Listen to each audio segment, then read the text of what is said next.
Oh, we talked about Borderlands. I don't know what that. We said Claptrap sucks. It's fine. Yeah, it's not my fault. I said I'd kick his tin can ass off a cliff. I thought you were gonna say testicles. He doesn't have testicles. You've heard his No, voice. he doesn't.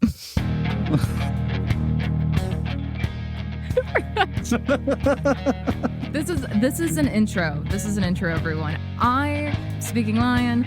Welcome to DLC Required. This week we have Matt here, the lovely MCMDesigns. Ayo. What's going on?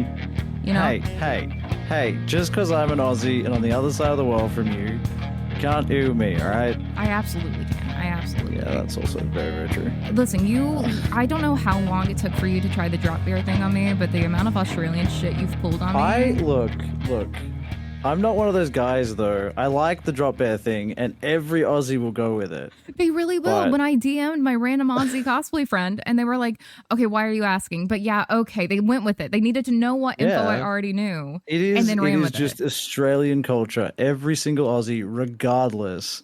You could not know them from a bar of soap, and they will go with that. What doesn't matter who you are. What kind of phrase is that? Know them from a bar of soap. That is so specific. Oh God, I forget that I'm an Aussie and you're not. Listen, I do this all the time. I have Southern ones that even like telepath and stuff will be like, "What the fuck is that?" Like I'll say like "full as a tick," and that's when people hate. Like I get that. That's gross. But I get it. It makes sense. But like I'll say Remy is acting like a ham, like he's being a ham. Does not translate. He's like being crazy, being silly. Anyway. Anyway, it's fine. And it's dumb. Southernisms. I don't even realize I'm saying them because I don't feel like I'm that Southern. And then they, have their clutches on me. It happens. Okay. I think we figured out we're not going to time it. And eventually we're going to have this to be a little bit more boozy. But considering it's 4 a.m. for you and I'm on 3-4 hours of sleep, it's fine. Look, we're the same level of sleep deprived, impaired cognitively, right? Yeah. I think this is a perfect time to level the playing field and introduce something that could potentially be bad for us. Well, we discussed this idea, everyone. We discussed this idea. And I don't know. I don't know. I know Lion well enough, and I feel like it's going to be okay. However, you never know. Matt and I met because of Until Dawn. And it was like this weird, like I had rated him and it was this weird, we just kind of both were clocking each other going, friend. Yeah. And just kind of like knew. Friend? Exactly. Like it's, yes. And so I feel like I always pretty much know where you stand, but that's why I'm a little afraid. Because I feel like that's why when we get in the groove of it, when we get going, point of today, first thought, best thought. We have a list. I haven't read the full list. Neither has Matt. He's not seen any of it. I'll be honest. I have not looked over any notes aside from because the last time Lion and I talked about this was 4 a.m. for me the previous day. Yeah. This is 24 hours later, and neither of us did any work on it. I am so shot. I went to bed straight after that. It was like a 2-hour conversation. I went to bed, and I'm here now. Let's do it. It was absurd. I'm down for first thought, best thought. So premise is first thought, best thought. We have a list of video game topics, whether that's, about the genre of game or if a mechanic is necessary or anything. We don't know. My girlfriend made this list. And this is your girlfriend's list. This is Telepath's list. I put a couple of these in here. Oh God. But from what I glance, it's a lot of very safe topics. I just feel like it's gonna be a thing. Anyway, first thought, best thought. We have a topic. We rapid fire it. Both of us give our first thought, best thought. We cannot lollygag. Think about it. Another Southernism for you. Lollygag. That's normal here. We get that one too. Oh, that's good. That makes me feel better. I don't even use it that much, but it always feels inherently Southern. We give our first thought, best thought. And if we can see both of those, we move on to the next topic. If there's a topic that one of us goes, wait, what the fuck did you just say? We stop. We've been thinking that it's going to happen and we're going to there's going to be a discussion. I reckon on at least a handful of topics, but for the most part, it should be fine. First one on their list, best video game villain. Oh, Handsome Jack. Riku. No. Woo. Atlas, BioShock. Riku pisses me off to no end, but as a boss, but also villain for the most part, but then not. but then I don't know. Him as a mechanic of a villain, yes. Yeah, because like he's not technically a villain, but he's the mechanic of a villain. Ansem for sure, but and his boss fight is absurd. I literally, like, as an adult, had to walk away from that boss fight. Like, I got so pissed at it. It makes no sense. Speedrun strats, mate. Straight speedrun strats. I was literally just like, oh, remember this game? I have it on PS5 now. This is gonna be great. I love it. It was one of my favorite. No, it fucked me up. It fucked me the fuck up. The last segment of the game after you get to Bastion, like, I literally just like Hollow Bastion onward, like I could not. Yeah, it feels real simple, and then after that, it's just like nuts. I was like, cool, this part's done, and then it was never-ending absurd Riku bullshit. Yeah. Okay, I still think I'm right with Atlas, but like, oh, we're glad. No, I stick with Atlas. I'm sticking with Atlas. It's just so iconic. I love how that's a spoiler. Let's start it with a spoiler, though. Yeah, like a big plastered spoiler sticker across this. Yeah, right? literally just. It's fine. We'll add it. It's great. Okay, that one pretty well. Best video game hero. Oh. I don't know if this means playable or like. Oh God. Look, I'm a huge like Ratchet and Clank fan from the OG days, so I gotta feel the boys. That's I gotta fair. feel Ratchet. Oh God. Because like top tier genuine heroes. That's the thing. All of literally just trying to do good. All of my best ones that are filtering through my head are all people who generally aren't good people. And so I'm like, is this playable character? Is this protagonist at this point? Are we doing storyline? Are we doing protag? How's this working? I think it doesn't matter. It's whatever first thought is. And now my brain is blank. I've gone to I don't agree with that. My brain keeps going Jesse Faden from Control. I don't agree with it. I love her. I don't think she's the best, but she keeps popping up in my brain. Lara Croft. I'm sticking with Lara Croft. Oh, valid. That's very, very valid. Sticking in that answer. That's such like OG to current times. Yeah. Timeless hero. Absolutely. Timeless hero for sure. Most relatable side character. Anyone says claptrap in the comments, I'll fight you. Literally fight. Fist fight. Ironically, I feel like I would have said Sam from Tomb Raider. Literally, I don't know, guys. I do not know what my fucking community's obsession is with claptrap. Clank it's or weird. Dexter? It's weird. I don't, guys. Claptrap is dumb. He sucks. I mean, he's wonderful. He's a mascot of the franchise and like nostalgic, lovable. But like, I want to kick his little tin can ass off a cliff. I have videos of me shooting him where people I don't even know come and yell at me for it. And even I shot him when I first played the game, and I don't play Borderlands. Everybody, it's fine. You're supposed to hate it. It's fine. Not claptrap. Anyway, not claptrap. Please don't put that in the comments. Yeah, I know what you want to do. Don't do it. Don't do it. I gotta again. It's either Clank or Dexter for me from the Jack and Daxter series. I want to go. Both pretty good. I'd lean more towards Clank.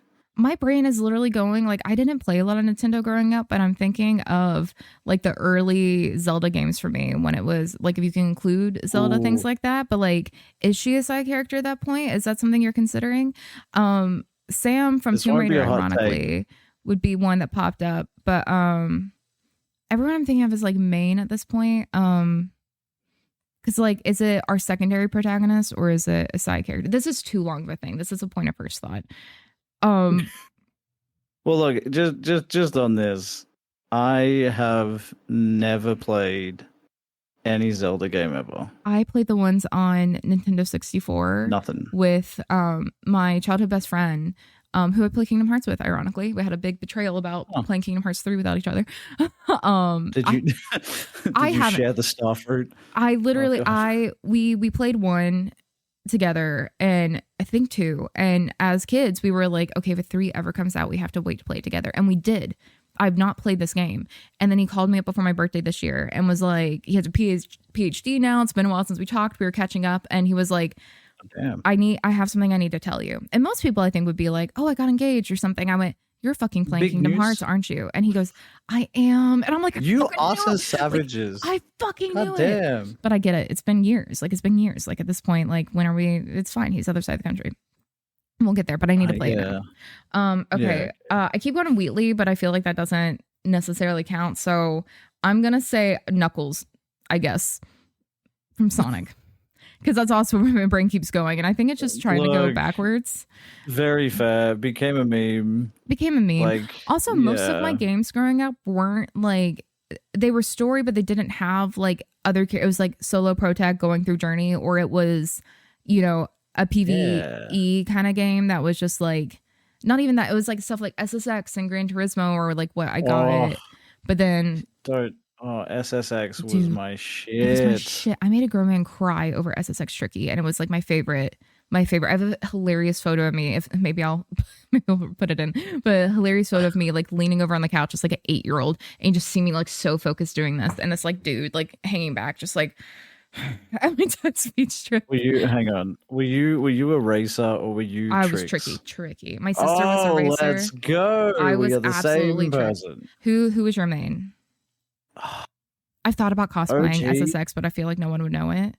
But it would have to be tricky. Me and you could do that. I would do OG.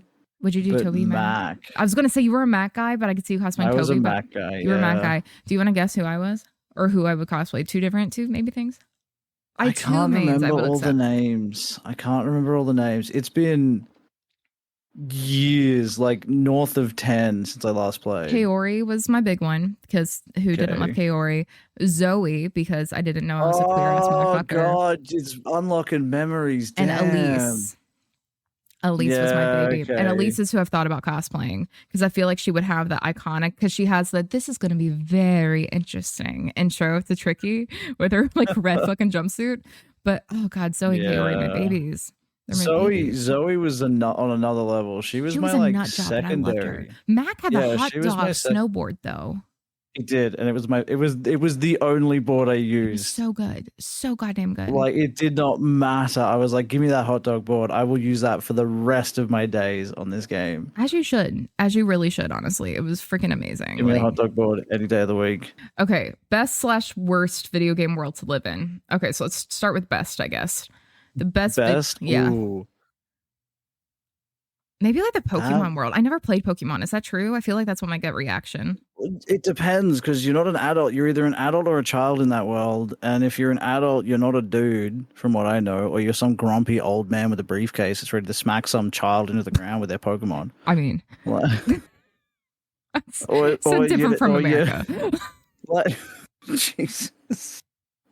It's one of those things where the Pokemon universe sounds like it would be good, but 10-year-olds are free to roam the countryside, literally. Okay, yeah, no, I don't like that. Go catch critters and just run off into the distance. You've already convinced me this is an awful decision. No way, Pokemon terrible. Pokemon would be not the worst. I'll tell you my worst in a minute. Best video game universe, though. I feel like every video game universe, I'm like, but then you have to deal with this perilous, awful thing. I was going to say Disney Dreamlight Valley, but that's every villain in Disney ever. I would not fare well against never mind. Captain Hook, I think, would just fucking kill me. Like, I would be like tripped into a crocodile one day or something. Like, I would not last long. Ursula, oh god. No way. Yeah, so like any game I can think of that would be decent isn't. Yeah, I'm like, you'd have to pick like, shit. I guess honestly, Sims 4, because nothing fucking happens in it. I love The Sims. I was gonna say the Grim Reaper happens, but like people try to fuck him. So literally, no. The Sims 4. My issue with Sims 4 is not a hot take. I feel like it's a very common heard thing, but the gameplay balance, which people who haven't played The Sims are always like, oh, gameplay, and I'm like, no, like 4 has the best build mode, best mechanic of everything. Like it mechanically fantastic. Of that point, the gameplay is so safe. You need so many goddamn mods and other shit to make it do anything. They got rid of like burglars because the sound gave people anxiety. And so serious? Yeah, so you can like up your chance to get pregnant or, you know, fires and stuff like that. But they have mods to put some of this stuff back in. But if you just kind of left it on pause for a bit, nothing's really going to happen. There may be a fire.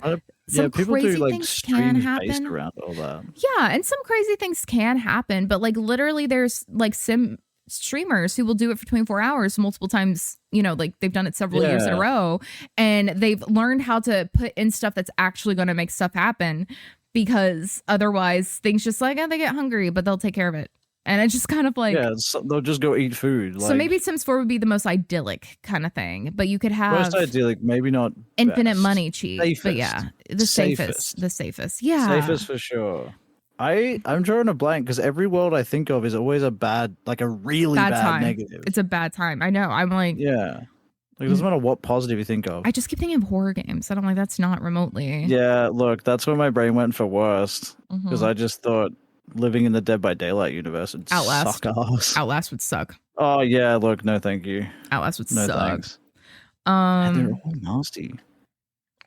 I think they'll be great ones for aesthetic purposes, but like everything has some kind of peril, which life does too. But then, do I want to live in Stanley Parable? But then I'm living it every day. We're in a simulation. Like, what's the win here? Oh shit, you're right. There is no win. There's no win. I'm like, do I need to pull up my Steam library right now?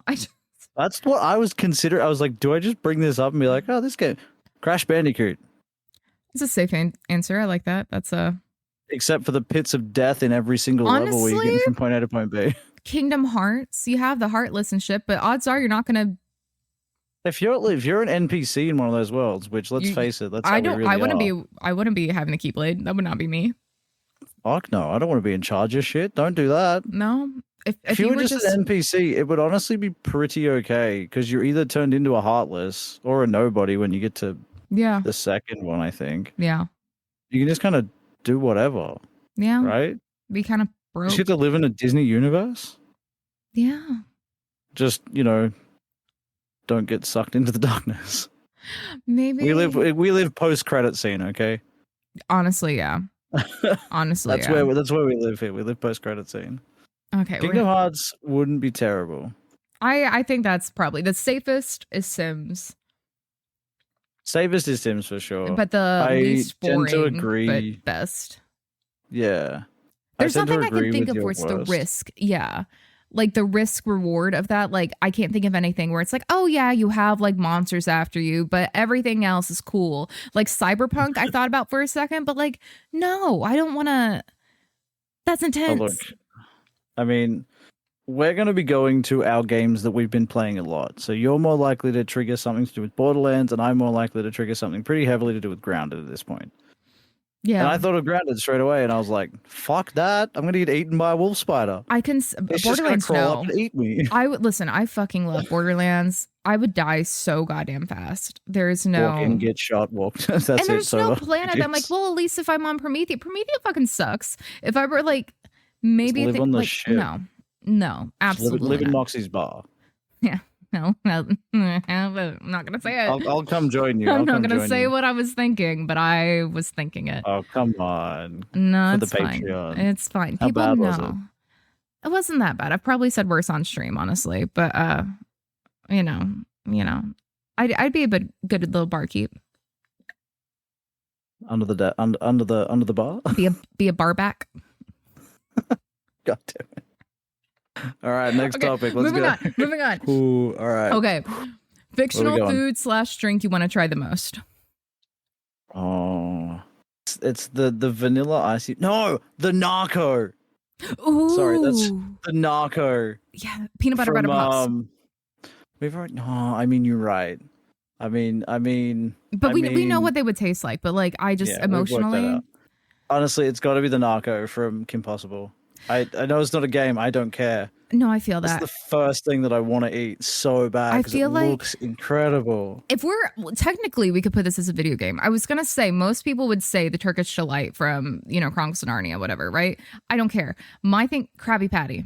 There are SpongeBob video games. There's Patty. So many SpongeBob video games. Krabby fucking Patty. I'm curious. I'm curious as fuck. Why do I not have 24-hour delivery here? Do you remember the episode where they were revealing the secret formula, like the training video, and then it cuts off early at the end? Yeah. That was like my Sopranos. I was like, what just happened? Oh, me and the same Kingdom Hearts friend called each other because we lived up and down the street. We're like, my TV cut off. Did you like what? Like we were literally children, like the Sopranos finale. It was ridiculous, but I still need to know. TV works. I agree. I think anything that makes Squidward lose his mind like that, absolutely sign me up. There are drugs in that burger. Absolutely. For sure. For sure. There has to be. Absolutely. Laced with something. Be so good. I'm sticking with that. I'm sticking with that. Scariest zombies. I know we agree on werewolves. I know Quarry would be werewolves. Yeah, 100%. Scary zombies from games.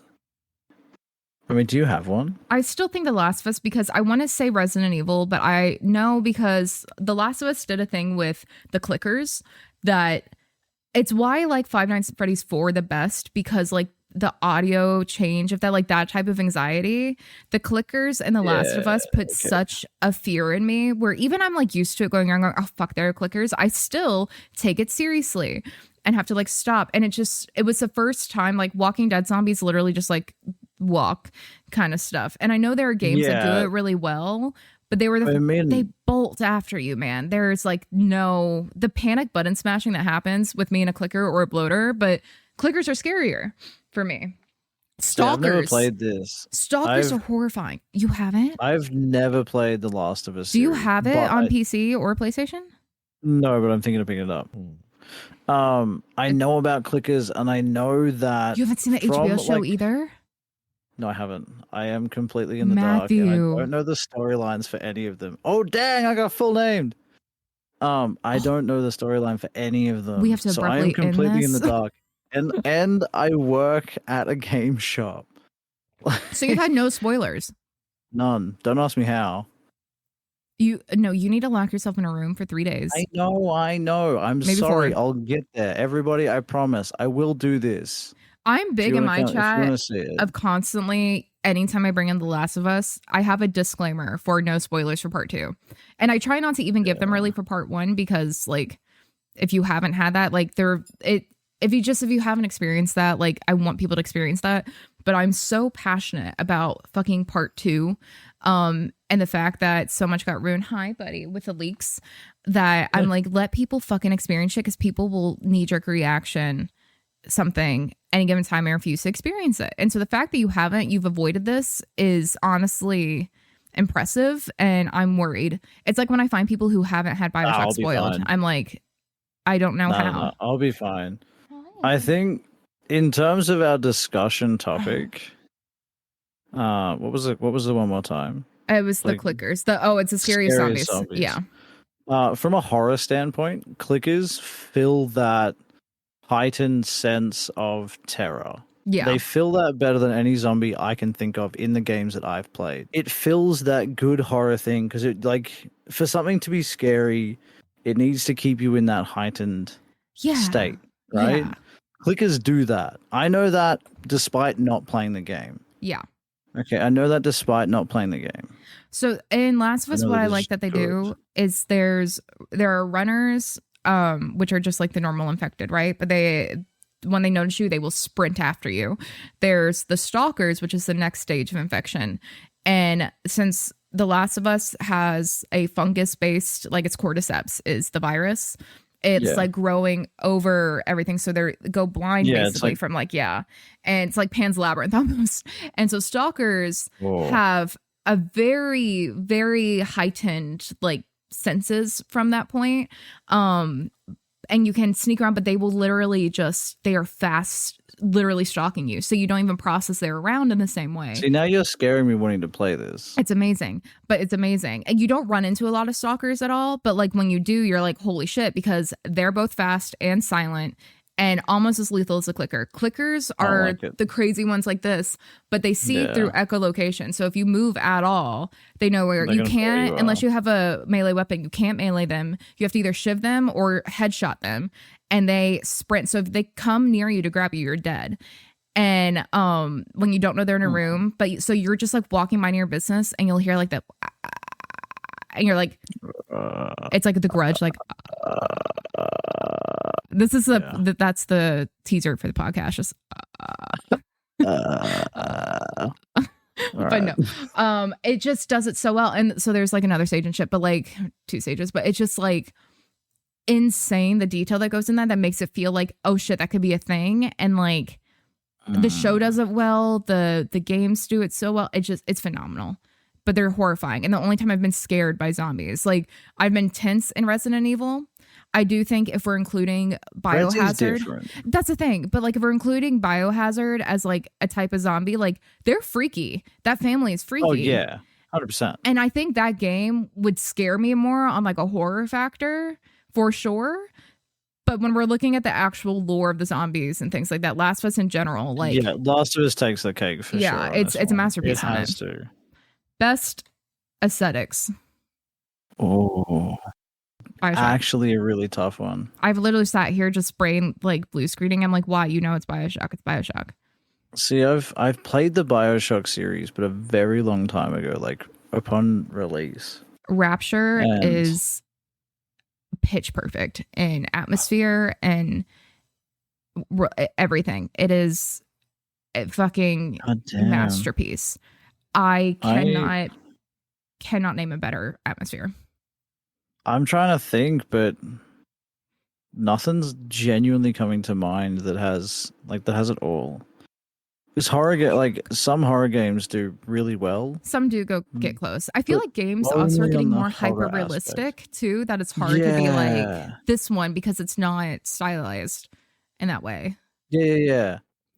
Like We Happy Few would be interesting. That was one that did pop into my mind. I was like, I do like that. Yeah. It does give off a really good vibe. Just everything about that game is really, really good. However, the sensitivity on it, I moved an inch and my character did like 10 backflips. Like I don't even know. And I was it's been patched a lot better, but yeah, I need a yeah. But I guess that's the only one that really comes to mind for me. I'm like Borderlands has great aesthetics. It really does. But whether or not what metric are you using? That's very Mad Max survivalist. I feel like you have to like broad spectrum this. It's hard to do. You kind of have to do it within a category, right? Mm-hmm. Like it feels like this is one of those topics where you can't just broad spectrum it and be like this one overall. I can Bioshock. Bioshock wins every single one. I'm gonna put you together a PowerPoint of or a fan video of just look, a YouTube short reaction video from me. Literally, is this how this works? Literally, that will be the next one. We sit here and I've put together just a video that shows the aesthetics of Rapture. And look, because yes, Infinite's great, things like that, but there's nothing like Rapture. It takes such a fantasy element and steampunk element and just also this gritty thing. It just, oh my God, it's fucking amazing, Matt. It's so good. I guess you'll have to educate me on that one. I a little bit love Bioshock, but it's gorgeous. A little bit? A little bit. I did sell Bioshock to a customer today. Nice. I was like, honestly, it's a good series. And he was like, yeah, all right, fair enough. I'll take it on. How are you selling? Guys, if you haven't played Bioshock, play Bioshock. Hashtag not sponsored, play fucking Bioshock. It's one of the best games ever made. The UI needs some work, but I'm surprised we haven't actually brought up any Dark Picture game yet. Considering honestly, how much of a fan we are. But in terms of the categories, they just don't fit. It came up with my head for maybe best hero. I thought Sam for a minute, but honestly, no. She's just not. Oh, come on. She's close, but she's just not in it enough to be this is the best. But I do have an attachment to her and Mike more than anything. She does. She dips. She takes a bath for half the game. Yeah, she walks in, goes to have a bath. You don't see her again until she's realizing there's no hot water. No, and I will save this. I will save this for a Supermassive episode, but. Telepath and I talk all the time about songs that would be good, make you have feelings about them in general. But the survivors after Until Dawn, that lore that we're thinking about what that would be if Mike and Sam are the solo survivors left from that night. Oh man, what that would do. I want a novel series. I want a mini series. I want the actual TV series. I want this as a 10-part TV series. I genuinely have worked on a treatment for this before, from where I'm I want it. I did it for Life is Strange and After Party until I saw it was owned by Netflix anyway and shit. And I literally Until Dawn was one that I was this would work. It would do a really good 10-part series. It would be You've got your 10 chapters. Good. You could do it super easy. It gives you perfect opportunities for really good cliffhangers.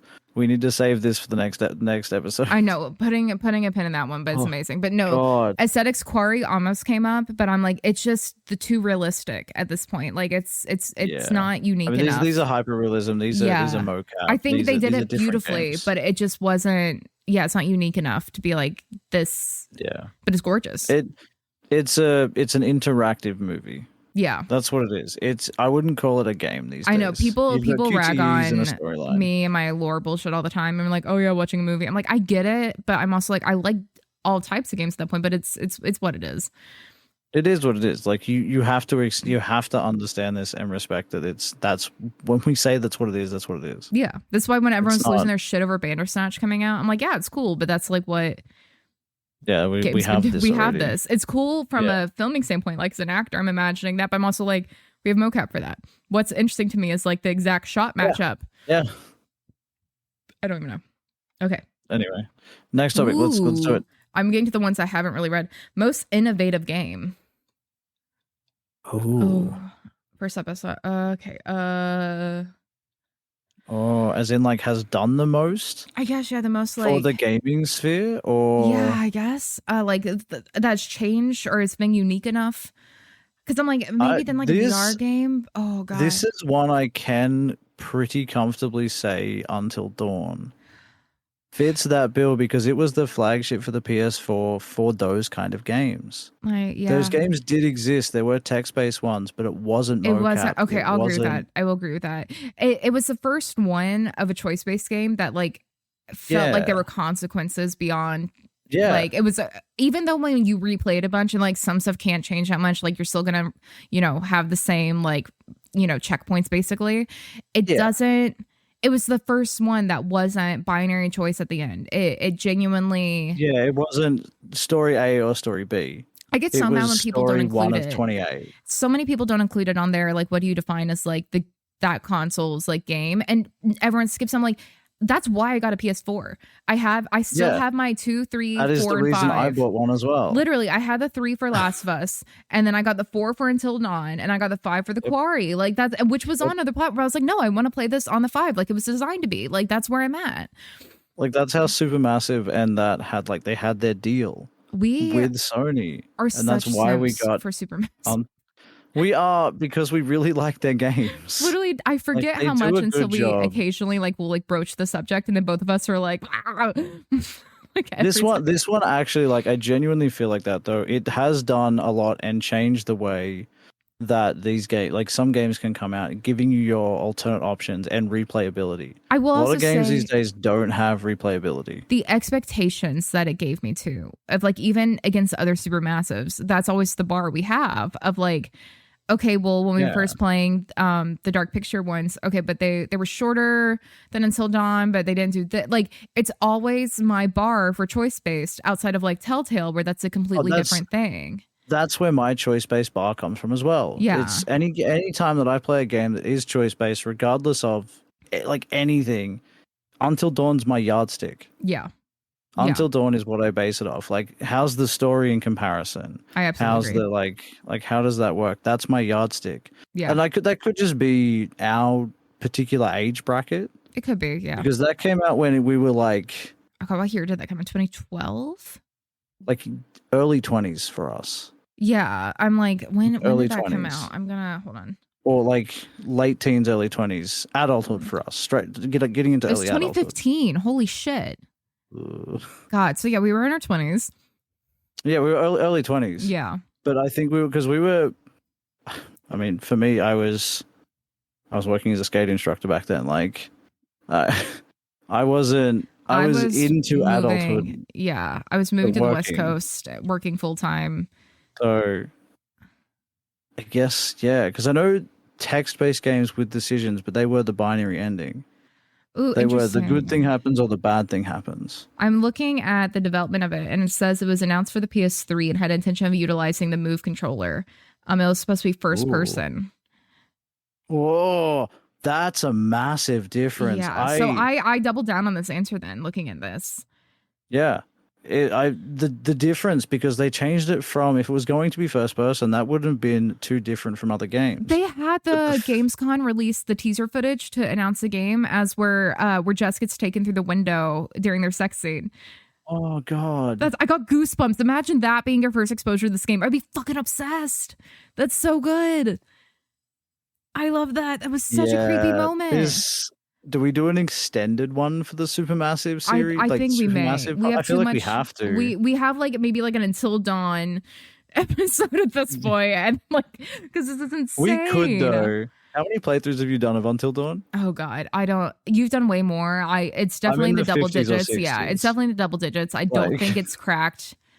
It hasn't cracked 30. It's probably cracked 20 because we would play it every Halloween, but we replay it a bunch, and we cosplay it. That's the first thing me and Telepath cosplayed together. Oh damn! Yeah, it was no, 2014. That's gonna be a big one. They revealed the change that it Good was a PS4 God. exclusive and that it was third person. And That's a massive difference. That Yeah. I think if it dropped as first person, it would have changed. Yeah. It would not have been too different from other games out there. The decision making and the decision tree and the replayability of it does, but the first person to third person changes it from every other first person game that's out there, Yeah. feel wise, to a cinematic style game. I can't think of, I know there have been others, but I can't think of one that was truly as cinematic. I will say, have you played Heavy Rain? Heavy Rain was up there. That's the thing. I'm like, there are other games that have Very, done very up really there. well with that kind of like Beyond Two Souls. Like there are plenty of choice-based games that have done interesting for things, sure. but nothing felt as consequential and as changing my bar of what I want and expect from games as Until Dawn. It is still to this day one of, as simple as it is, I think The Quarry is better. I still think I like Until Dawn more. And it's only because what it did. My bar is The Quarry, Until Dawn, and then it's the Dark Pictures anthology. Exactly. I didn't think in a specific order. I didn't think it was possible But I for me gotta to play like all more. of those. I fucking love The Quarry so much. I think it's a better game. But something sure. about the friends and going up and like Sam on the bus and the first time you're hearing "Oh Death" on that it just Oh, we gotta hits. stop. We Oh, yeah, gotta stop. We're so this whole thing was we're going fast through as many topics as possible. Now we're sitting here jerking off to. We've done what, Until like Dawn. 6? We've 1, 2, 3, 4, 5, 6, 7, 8. 8, Matthew. This is In a good 50 segue. minutes? This is a good Yes, segue. all right, go. Well, we've had a dog break and stuff. It's fine. Yeah, we've had dog break. It's fine. Third, first person perspective. Oh, fuck.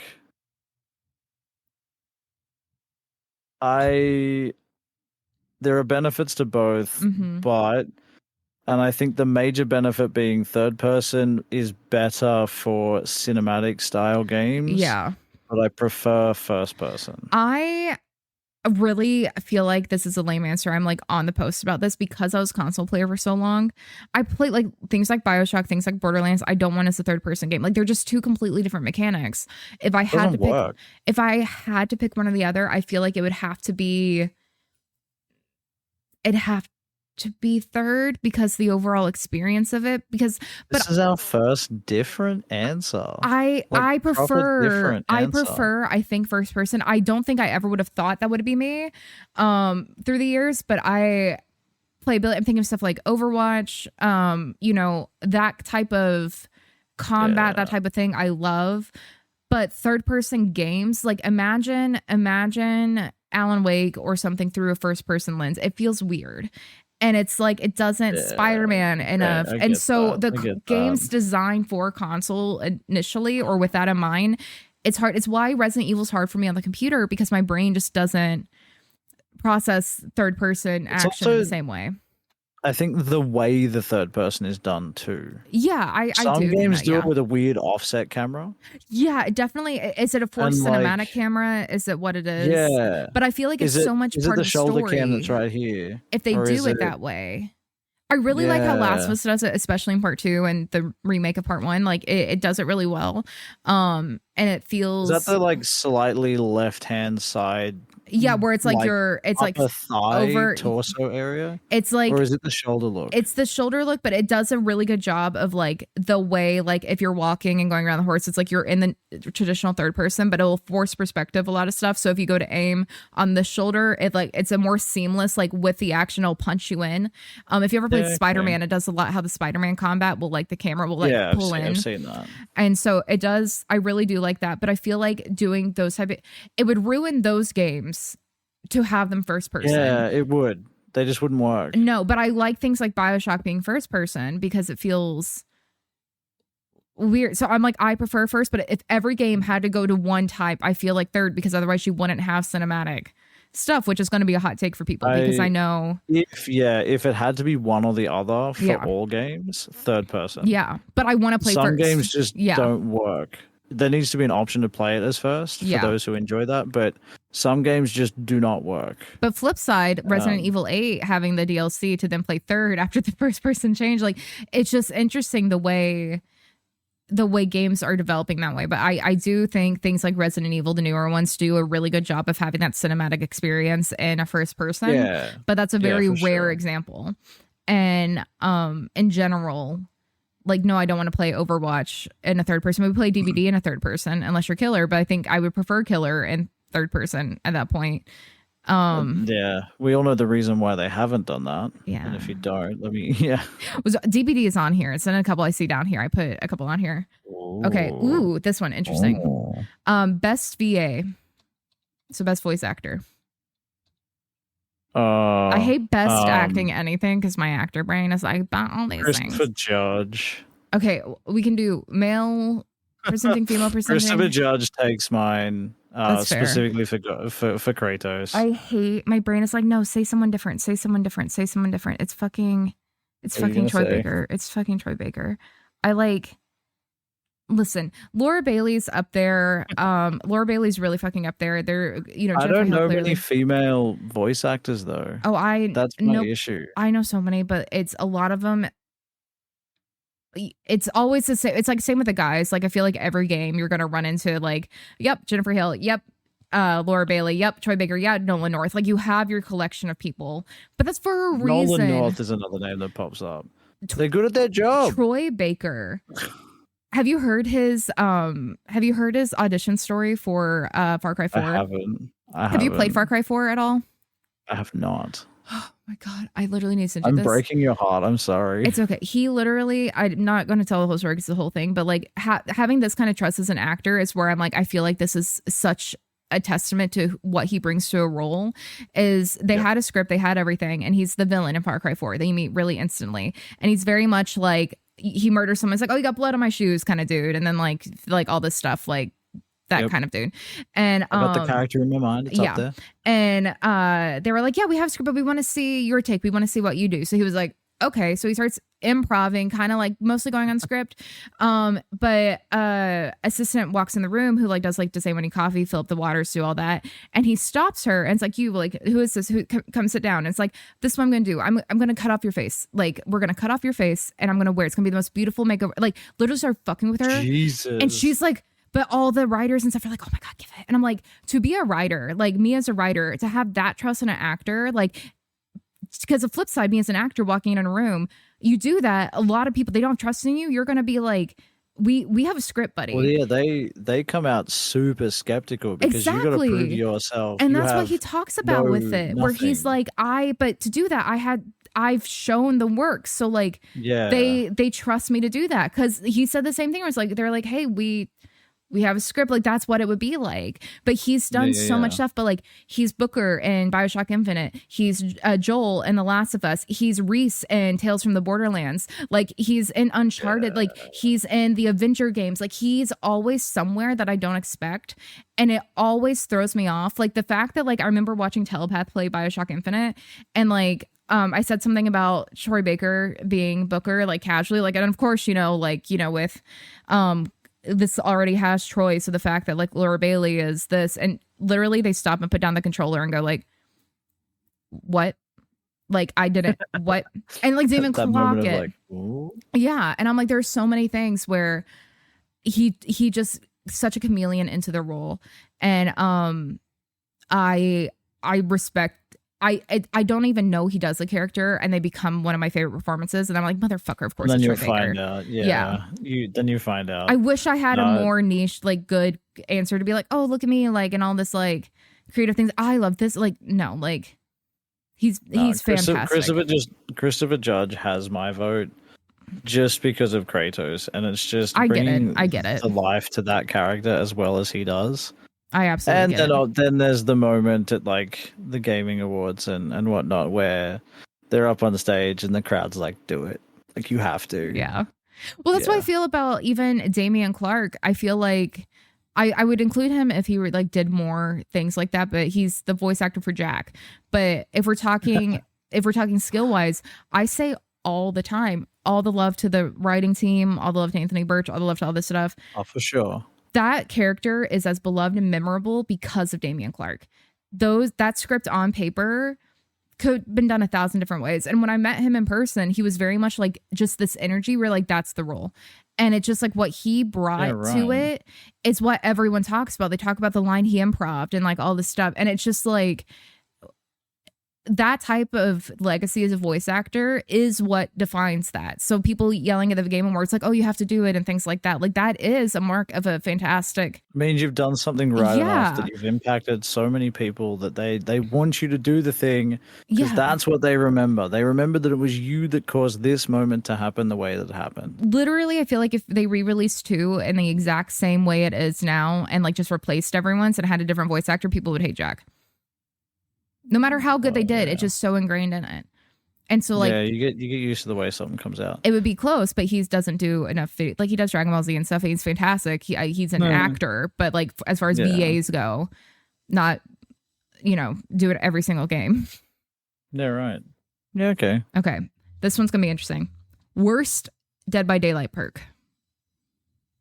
Oh, no Mither, hands down, piece of shit. Fuck that perk. It can go die in a hole. I don't care if it gives you extra benefits and you can always pick yourself up. But it's a troll one. It's a troll perk, and you love troll builds. So this is coming post, like this is coming pre all the big updates where they nerfed and bolstered stuff, and they made it so that killers can't camp and everything. No Mither still tops my list for me, just because it seems like such a waste of a perk because you're negatively affecting your teammates because they can't heal you, so they get 0 altruism points. Altruism points. They don't get that. Yeah. Okay. That's just you've removed their ability to play the game for the blood points thing. It's not like a win or loss thing. You go for blood points, right? So you've removed that. You're a hindrance because you can't take chases unless you're a god. Like you have to be really good otherwise. Because if you try and take a chase from someone and you go down, you've just now got 2 team members down instead of 1. Yeah. That's my personal opinion on that perk. I don't think it's useful. I just think it's too bad. I'm gonna oh god. I'm like, okay, first thought. If I have played this game recently, I would do this better. I haven't played it recently either. And that says something about us because that's one of the games we used to play mutually together all the time. Listen, here's my gripe with behavior. If you make me rebuy all the cosmetics and all the dumbass money I spent on this game, fine. Let me transfer my progression. Even if you removed it from my console over here, yes. I do not have it in me to redo that grind. And so the fact that I can now be in chat or do anything, I would continue playing it both on my PlayStation and on here if I could do it on my PC. But every time I open my fucking PC and it is just like you have no perks and you have to redo all of this. No characters, I had everyone like unlocked. I had everything, multiple prestige levels. I think Meg was on like fucking 67 or something. Like it was just how much did you play this game before I met you? Matt, I started playing this game last summer, and within 5 months, I had over 1,000 hours in this game. I haven't even cracked that on Grounded, and I play it daily.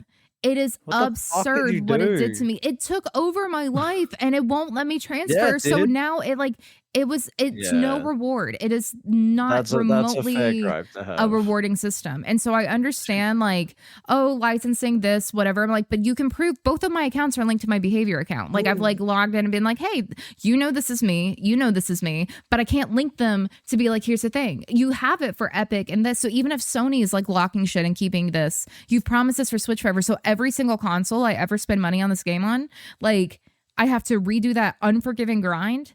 You can't at least what that's not worth what it. cheating advantage do I have, even if you think I'm scamming a system by giving me my perks?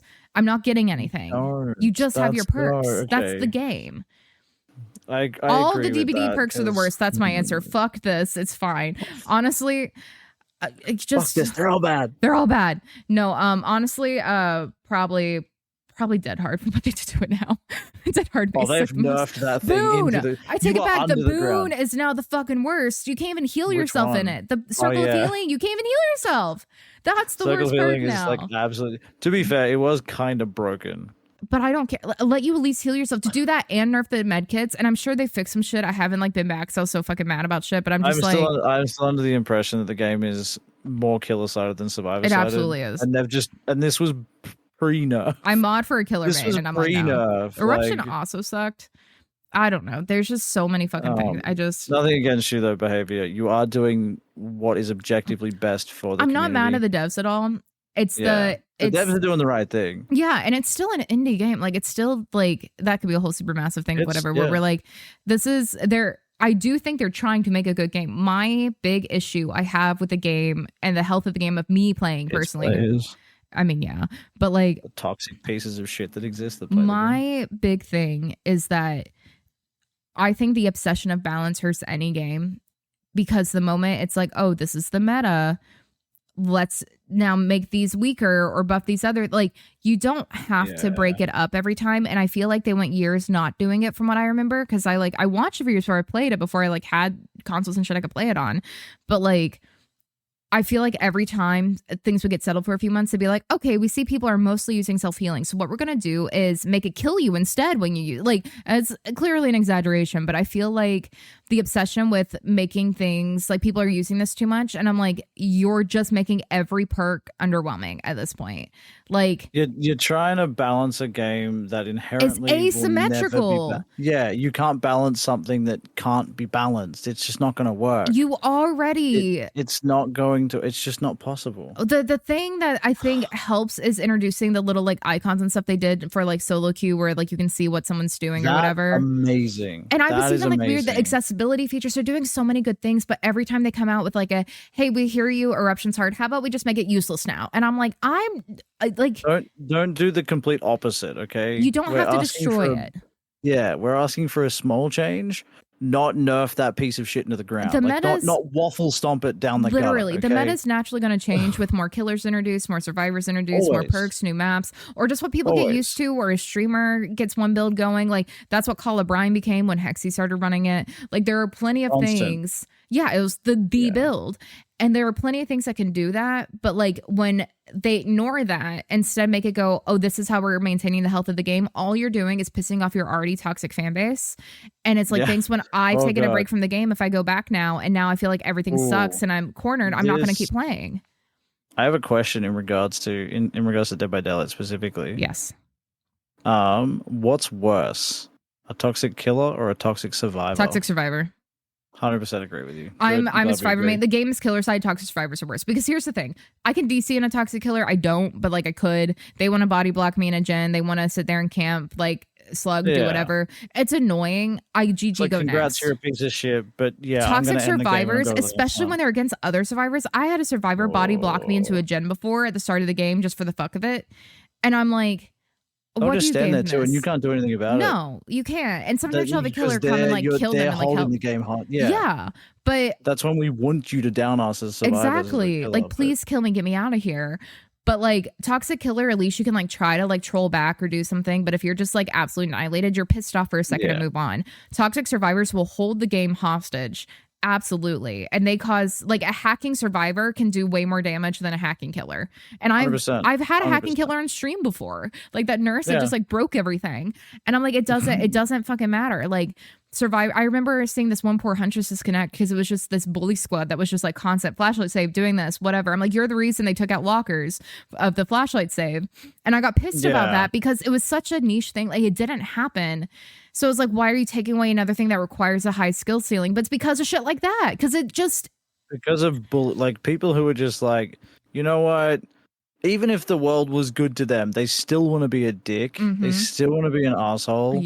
And they want the attention. Yep. They're just like, no, you're getting more attention than me. Yep. People like Spooky Loops who are incredible at the game, or Odd Starver who are just like the best. Like these are the people who are incredible. I remember one of their hacking videos. Give them the attention because they deserve it. I forget. It may have been Spooky. I forget who posted the video of like them getting held hostage in RPD, And it was like calling on behavior do shit because they're like literally they're sitting there. The game won't end. I can't do anything. And if I disconnect, then it penalizes my account because this is the third time it's happening because I'm getting attacked by doing this. Like, what am I supposed to do here? You have to do something about this. Like, literally. I think if a game goes for more than say 30 minutes, it should just be auto ended. Yeah, it literally and it should just go into end of game collapse and just auto end at that point. They've added some things where it's like after this collapse starts or whatever, this gets triggered that the server will close and whatever, but it's still just you have to get to that end game collapse. Yeah, I think they've added a thing, but either way, we could have a whole DVD rant. But I'm just like, Perks Dookie. I still think no matter, but Perks Dookie. That's fair. That's fair. Most stressful game. Oh fuck! Shit. I love the silence that followed that. My immediate thought was Pac-Man, but that's because I'm like on the world record end of that Pac-Man game on Championship Edition 2. I love you. Like if you think about it, though, that's stressful as fuck because like as soon as you think about this, it's a 5-minute time attack run. You get to the end of that and you make one mistake, it's over. Run's dead. But I feel like you can speedrun at any game like that, like a one life speedrun kind of like that's you spend too long unlocking one door and you're fucked. One lives we cannot include one lives in this section. We cannot. But you're including speedruns. Okay, speedrun of any game, you fuck up one thing and your time's busted. You got to restart. It depends on because some things there's always workarounds. When you're on the higher end of speedrunning, there's always workarounds. There's always another route, another path. Unless it's things like watch any of the Borderlands speedrun dudes, Dark Smoke Deceptics. Literally, they're trying to beat their own world records that they constantly do all the time. And like they'll be doing something and then like on stream just like quit restart because it's like, nope, I took 2 seconds too long there. There's absolutely no way to cut down that time. When you're on the highest end of it, it's different. Yeah. If you're getting into it though. Oh yeah, there's always way you can make up time somewhere. Yeah. Somewhere. Like I do crash speedrunning and like my claim to fame is doing it one-handed. Like on a controller because it's fun. You want to know something embarrassing? Enjoy doing that. Do you know why I speedrun for myself? Why? The Nancy Drew point and click games. That's amazing. You get zero judgment from me. Look, some games are fun in terms of speedrunning. Some games are fun, but yeah, like I want to try Portal. We can't continue down this tangent. It scares me. Okay, we can't continue down this tangent. Most stressful game. I keep going to something like Amnesia. Would be up there.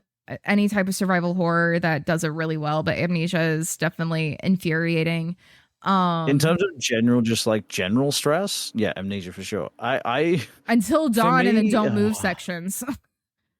Do you hold your breath? I do every time because I swear to God, we've done the thing where you put the controller down and don't touch it and it will still move because you have to balance it. Yeah, plant that fucker on the desk or you are holding that down so tight. Like I literally sit here where like don't. So the heartbeat mechanic's so much easier, but I'm still like sweating. But those sequences at the end of those things so good. But those sequences still just insane. But the don't move sections, literally my whole body, I'm like nothing. I can't move. I can't breathe. I can't. Turned into a rock. Like somebody could pick you up and you would still be in that position. And then that's when your nose starts itching and you're like, I can't do anything. I can't move. Oh my God, how long is this? Some part of me is like, I always fuck up the ending sequence. I have never done the ending sequence holding the controller successfully. It sucks. I'll admit to that. I've done 50 playthroughs. We've looked at it. It actively moves it. It moves. It moves it. It moves it, and it'll eventually just like go drift left, drift right. And it will do it fast, so you have to like be on it. And that was Telepath having a meltdown last time we played because they're like, "I didn't move. It moved. You saw it move." I'm like, "I know. It's okay." I plant my controller on the desk and I clamp that down. Like I would get a G clamp and clamp that thing to my desk if I could. Yeah. I don't, but I would if I could. I'm just planting that thing down there. But I think Amnesia. I actually agree with you. I've played a good amount of Amnesia, and that game just it triggers something in my brain. I don't need. It's why I haven't gone back to it every time. It's literally. Truly there is another stressful. game similar to that called Parkway Drive. Ooh, I haven't heard of that. I'll have to show it to you one day. Please but do. It's quite interesting, and it does get a little bit repetitive in that game. It's a very niche game, and I got given a key from somebody I know. And I mean, the menu runs like arse. Yeah. Like my PC powerhouse runs like ours. Oh my god, it's so Just sad. in the its optimization is not there. But to be fair, it's a small indie game, so I'm not questioning any of that. But it's just the oh man, There's a game. it rivals Amnesia for keeping you in that heightened, stressful sense the whole Amazing. time.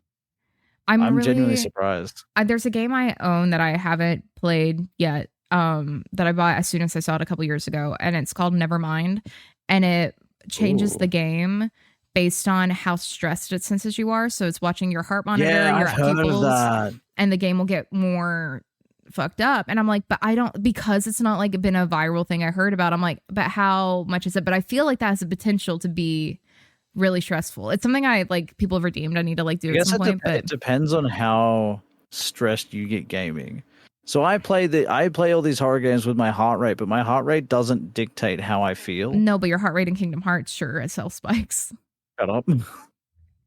My heart rate's its highest peak has been in Fall Guys and Crash Bandicoot. That's right. Fall Guys had an insane one I remember recently. 153 BPM for Fall Guys and 145 for Fall Guys, 153 for Crash Bandicoot. Holy shit, dude.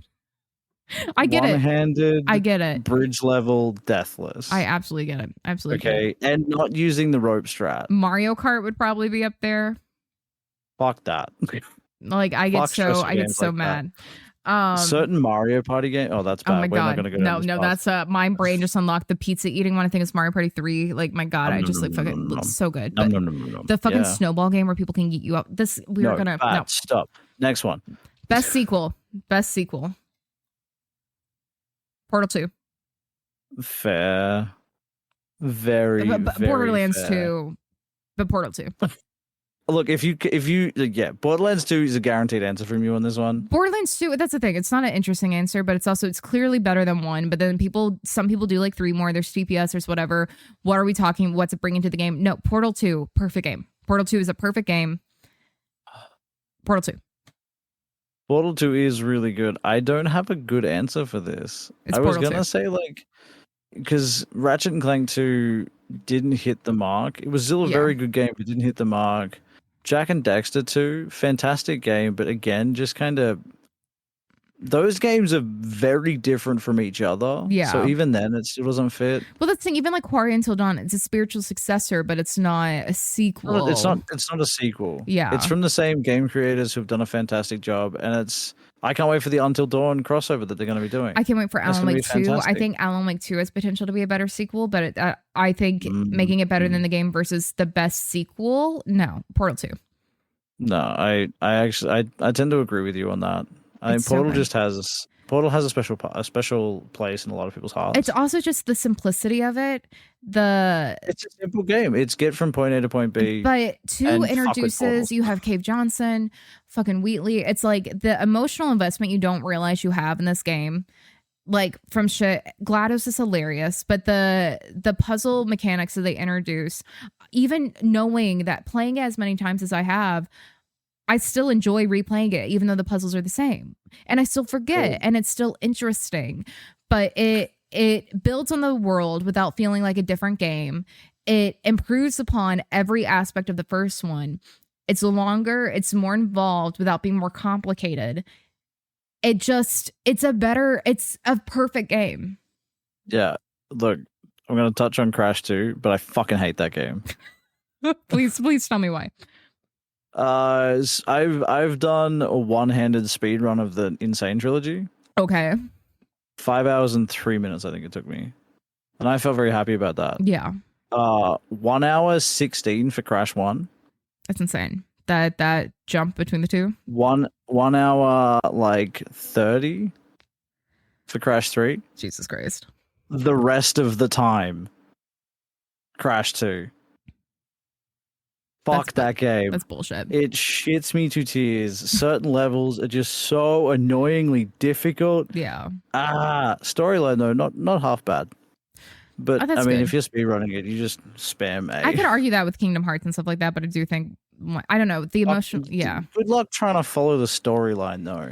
Explaining the storyline to can't. anyone who's like never like telepath who's never played Kingdom Hearts, and I have to say, I'm like, it's not. It's the meme of the dude standing there with like his pinboard. And he's just looking back and he's all sort of crazy, like the Charlie Day meme. That is my rant thing. Carol, I need to talk to you about Pepe.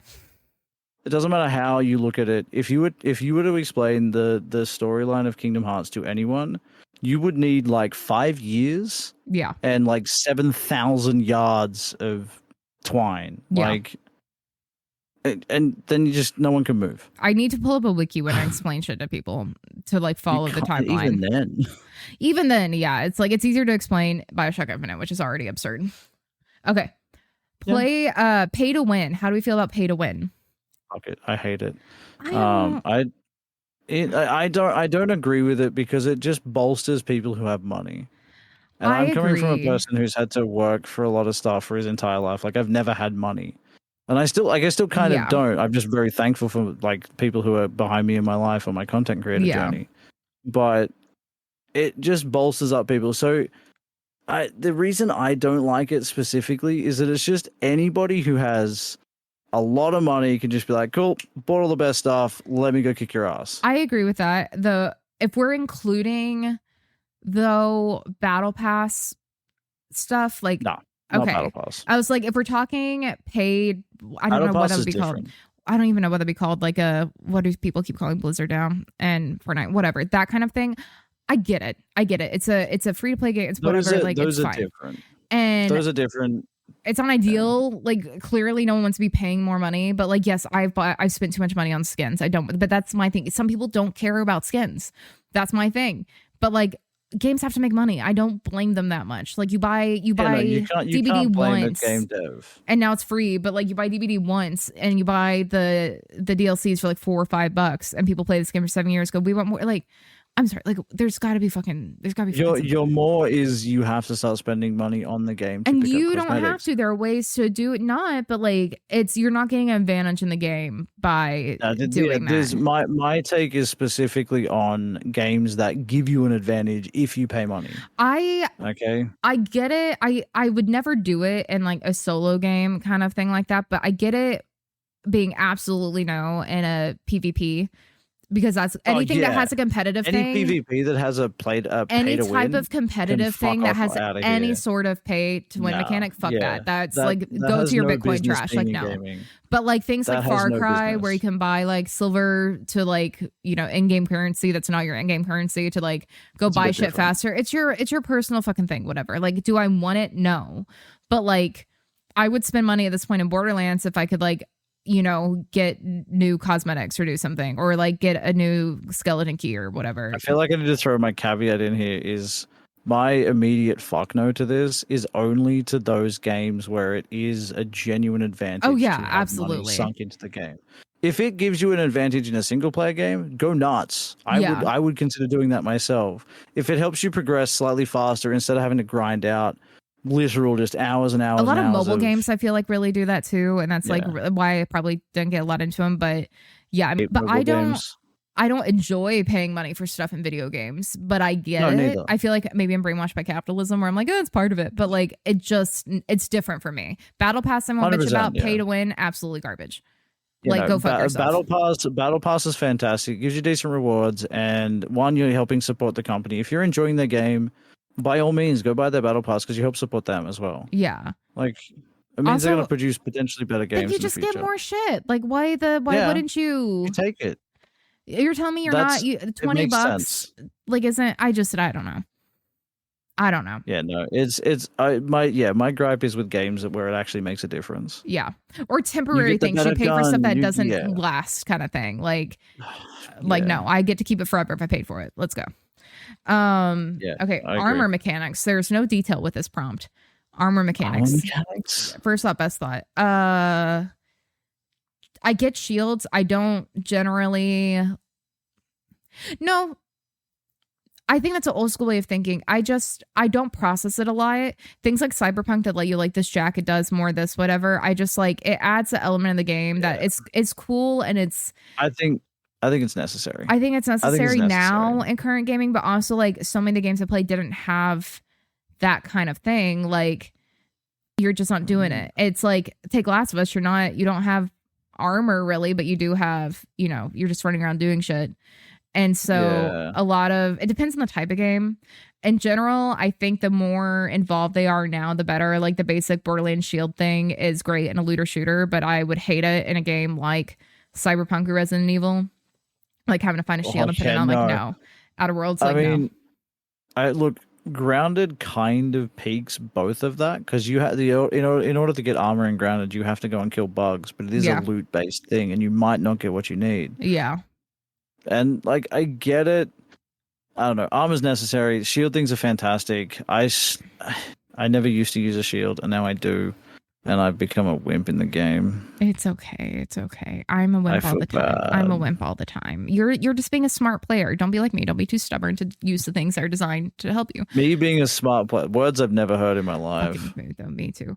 But yeah, no. You still do it in Fall Guys. That's it, though. I think it really depends on the game. I think it depends on the game. I think if they're dumb ones, like Borderlands TBS has one where you could like pay Moonstones to take this like potion thing that's like, it's like a cocktail that'll last for 30 minutes of real time to like boost this one stat. I'm like, no. Like, no, if it's gross. Why? I think what bothers me is like some stuff might get too complicated, where if they're games that like do the temporary stuff where it's like, hey, this will last for X amount of things, like 3 hits, then you have to find new armor. Like, no, just give me a health mechanic. Like, I don't want anything like that. Mechanic to fit in there instead. Yeah. Don't be like 3 hits and I'm dead or whatever. Yeah, like whether or not it's traditional armor, I just want to know that there's something I can like buff, and if there's not, I better not be a necessary mechanic, which. Yeah, like, is this detrimental to me being able to play this game? If it's a yes, can I play it casually and still get through it even if it's challenging, or do I have to like be sweaty about it?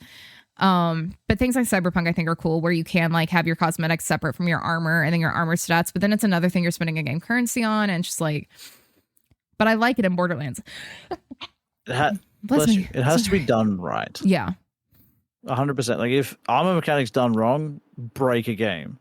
Absolutely. And not in a fun way, in a shit way. Yeah, because either you're too overpowered or you're too under like mob. Doesn't matter how good you are. Yeah, you'll just get destroyed in a fight, or you'll walk into a fight, flick or sneeze, and it's over. It's like when you load into a lower level Borderlands or something, and you're in among your higher characters, and like you literally walk in a room and everyone dies because like they shoot one bullet at you and it deflects and kills everyone. Yeah, it ricochets 4 extras. It's like, okay, cool, GG's, that's fine. Let me just continue. Yeah, we agree on that one. Upgrade mechanics. No, it's just the Telepath and I were yelling about something like this last night, but the upgrade mechanics in a game, I like them. So having like tier 1, tier 2, tier 3 kind of not thing. Not even like that, I guess. Or just being able to upgrade a weapon to make it better. I think upgrade a weapon is what we were talking about last night, where it's like you have a thing, cool, you can spend X amount of things to make the mag have more capacity, or you can have a better recoil reduction or something like that. Has its place, doesn't necessarily need to exist, especially because in most games you're making your way from point A to point B overall. Like, you're doing a full storyline.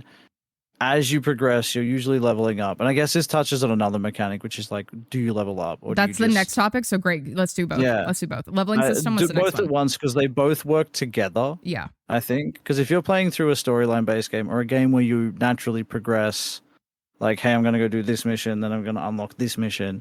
Naturally, you're going to progress by getting better in-game equipment, armor, weaponry, whatever, throughout that time period. So I don't know if upgrading... I don't know if upgrading is super necessary in that kind of a setting. Because if you're leveling up your character, you're naturally just finding better stuff anyway. I agree with that. So what's the point of upgrading your other stuff? I think it depends on the system. This was my argument last night. First time playing Kingdom Hearts, I didn't even process you could upgrade the Keyblade, right?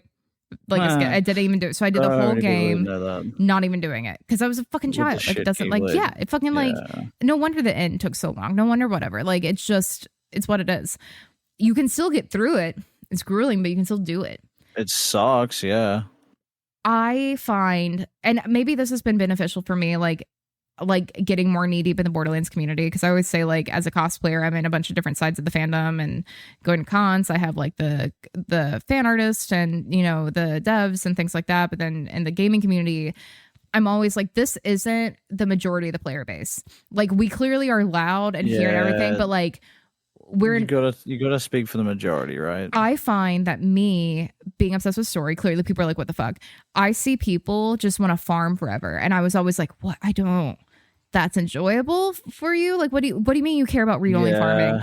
So many people take different things from games that I feel like if you can get through a game without the upgrade system breaking it, if you don't know it's there, don't know what to do, whatever, like Far Cry, it's not necessary, but it made the game more enjoyable for me to be able to do it versus things like Last of Us, where I'm like, you really have to like pick and choose whatever, or like skill trees you build up I really like, but the actual like upgrading your weapons and whatever mechanic, your magic, whatever you're using in that game, I think if it's not detrimental to only use one build, like in BioShock, I forget to go upgrade the plasmids all the time or the vigors. Like I constantly forget to, but yeah, it's not game breaking for that. And there are different modes you can play on. And so it's fine, but it adds a sense of like, in Last of Us, I'm relieved when I'm never mad about like, oh, I can do this. I'm like, oh, cool. Okay. I've already maxed out the mag on that one. That's fine. But recoils, like reduction, no, I don't care. Okay. Reload speed is always what's killing me. Let me do that. And it lets me play the way I want to play or find a new way to play. And like repetitively playing stuff like Borderlands, I'm having to find new ways to do that. And I'm realizing how many people really love, like, you don't upgrade mechanics in this, but like they look for weapon parts that have a 0.1% chance of dropping. This is why we did first thought, best thought. Yeah. Because I didn't take into account a lot of the other ways you can play. And it just opens up. It actually gives good discussion topics when you get into it. I just think it's interesting. Like, I'm forced to look at the way other people play games. I mean, I think the thing that triggered me there was you just saying it gets me to play the way that I want to play. Yeah. Whereas it doesn't force you to do anything else. Yeah. Because like in storyline games where you're going from mission to mission, unlocking better stuff through just general progression, you are railroaded into playing the game that way. Yeah. And it has you on a path. You find a shotgun when you're supposed to find a shotgun. Yeah. You get this level 12 weapon here and you'll get this level 22 weapon over here. Yeah. And obviously the level 22 weapon's better, but if you wanted to play with a specific gun that you can level up, that's much better. Yeah. Yeah. Because you're like, oh, this gun's good. I don't want the new gun that's I don't want to use a flamethrower that people like this wants me to use. I suck at it. Yeah. Let me use my spray and pray or whatever. Yeah, it's not necessary in a game for me, but I think it usually adds something. And if it doesn't add something for me, it doesn't take away something from the game by it being there. Yeah. That's a massive, I fully agree with that statement there. I think that's the same for leveling systems we're looking at here. Though I feel like we need to skip this one because I'm going to go on a rant about fucking Borderlands and the jump it has because it's such an archaic system.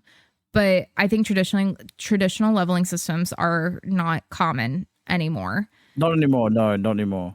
Not that your character gains XP and you level up. Yeah. The only games that have that are the games that came out at least 10 to 15 years ago. Like, Borderlands 3 still has it, but it's because it's part of the mechanic of Borderlands, and they still do it.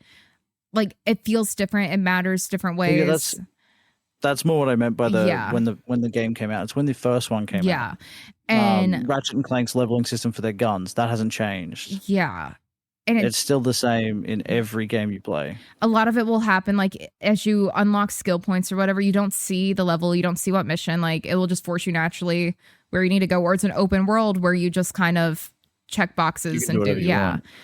However, you might walk into an area where something's just going to stomp on you and you die. Even if it's a more semi-open world that kind of guides you where you go, but you can still do anything within there. You have points where you trigger other things based on, how many like posts you've taken over or whatever. Like, it very much. Oh, please tell me the next thing on the list is enemy scaling. No, but I'm going to add that on here. Done here. Hold on, let me throw it. Think about it though. Enemy scaling fits really well with the same three topics. Yeah, let's do that one. Is it enemy scaling in games? Yes or no?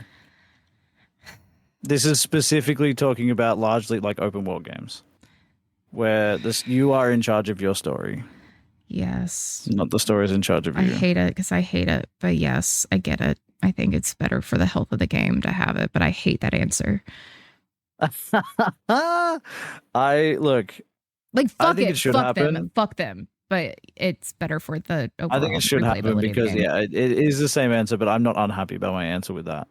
Because I wanted to play games my way. Like if I want to jump into a game where it's open world and you've obviously got like a natural progression where you've got the ending of the game and you want to get there, but what you do in between doesn't matter. But if I Yeah. walk into an area and I have to grind my ass off to do that area because those enemies are level 50, like I don't want to do that. If I'm level 5 and I No, walk from in there, there, I want to do it while I'm there. And that's the whole point of the I don't Bloodline want to come Challenge, where I'm back just like, no, forever most years. people playing a game, especially for the first time, and most people only play a game one time.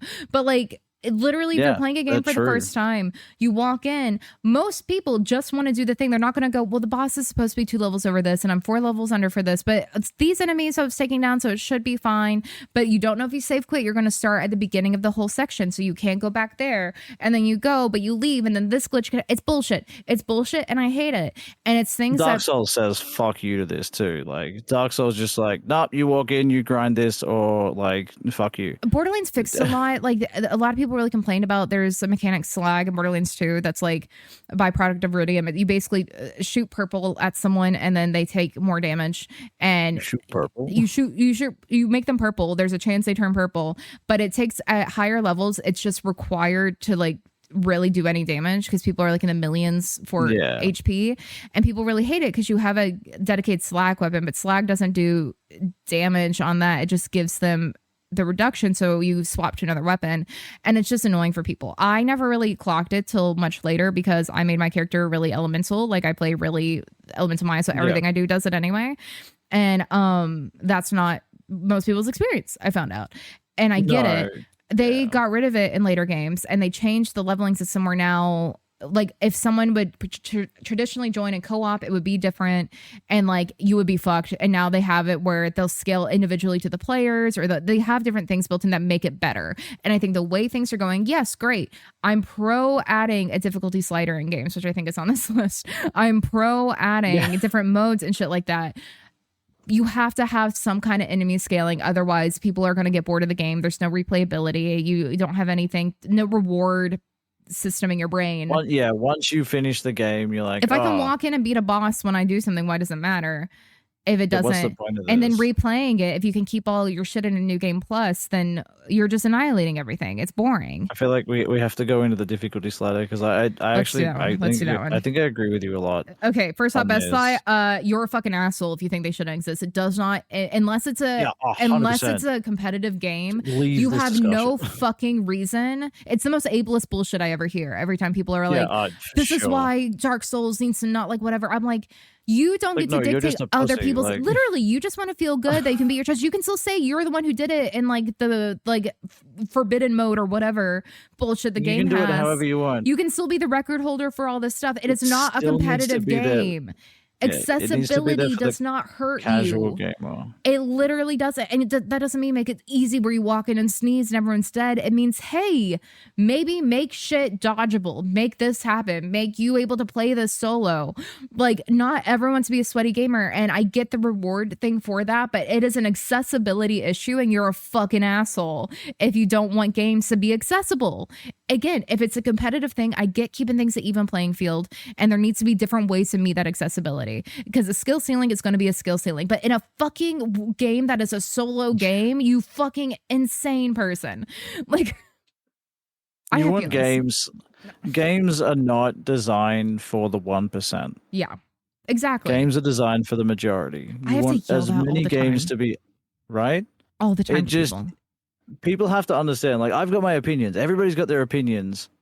I'm not the target player. I'm not the target demographic for any game I play because they know I'm going to buy it anyway. That's not the devs that make Grounded. I'm not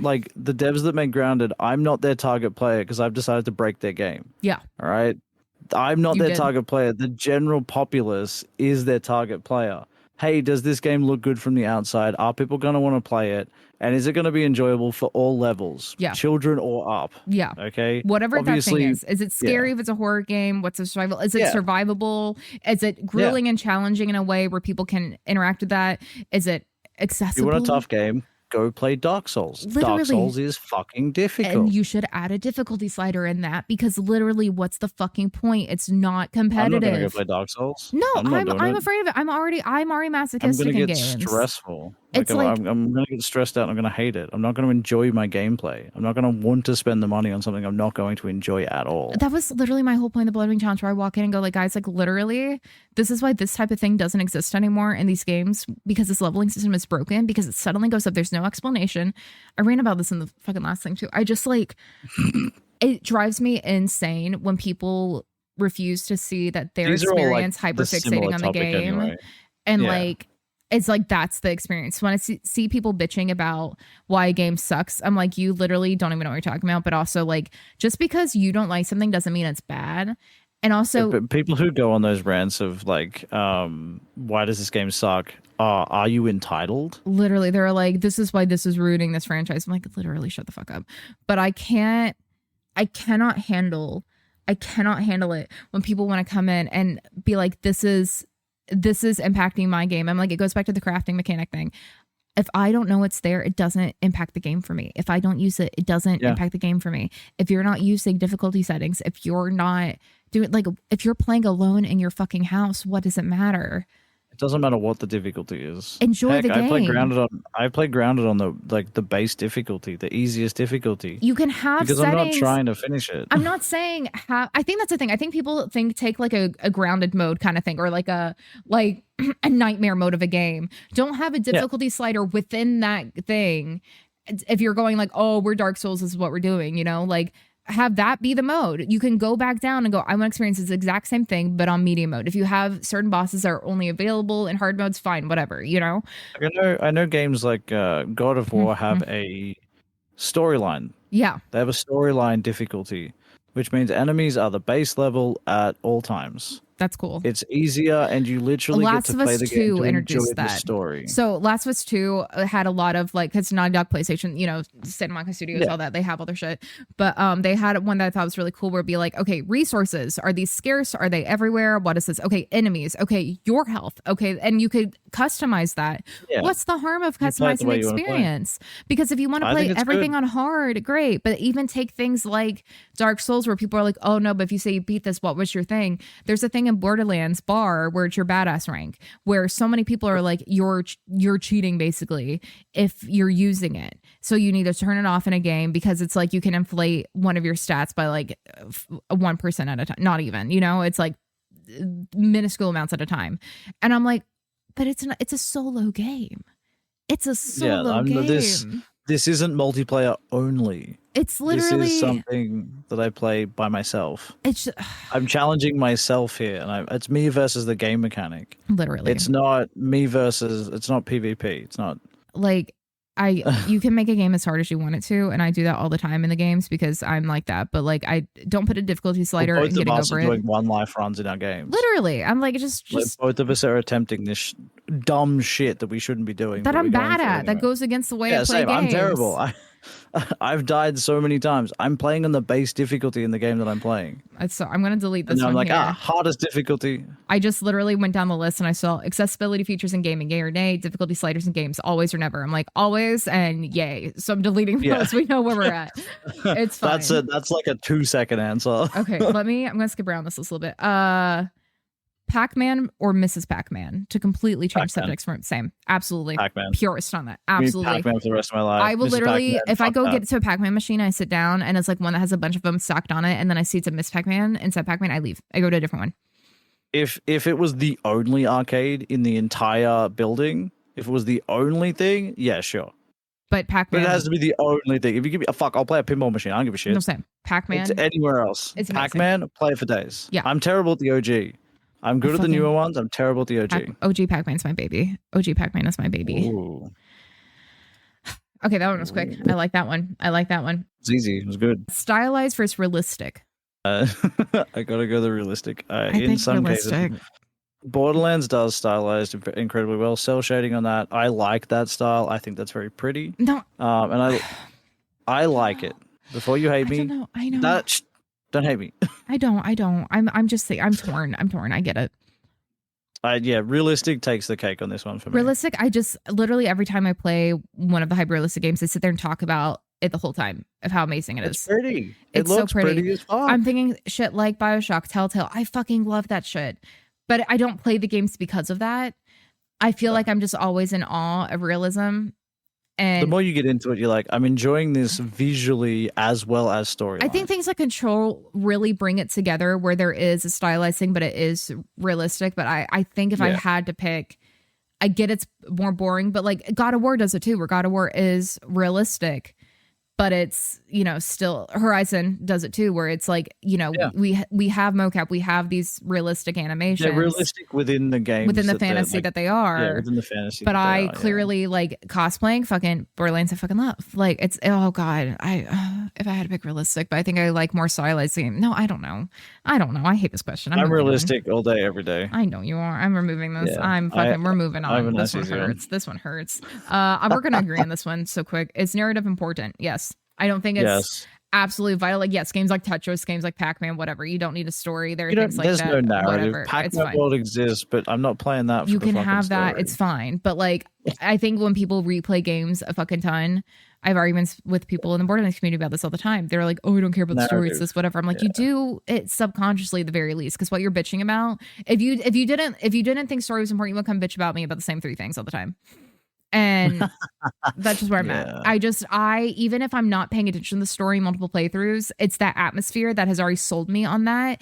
And the lore has to make sense. There has to be a reason for this gun to be a thing, or like whatever. Like it has to fit within has to make sense for the economy of the game, cyberpunk, whatever. Like you have like personalized narratives, you have open world. Red Dead 2, of course it's important.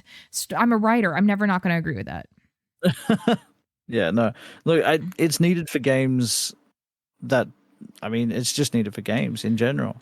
Not everything will benefit from a narrative. Ooh. Fuck, Pac-Man doesn't need it. Yes. I'm sorry, I was looking at the list. Pac-Man doesn't need it, but I agree.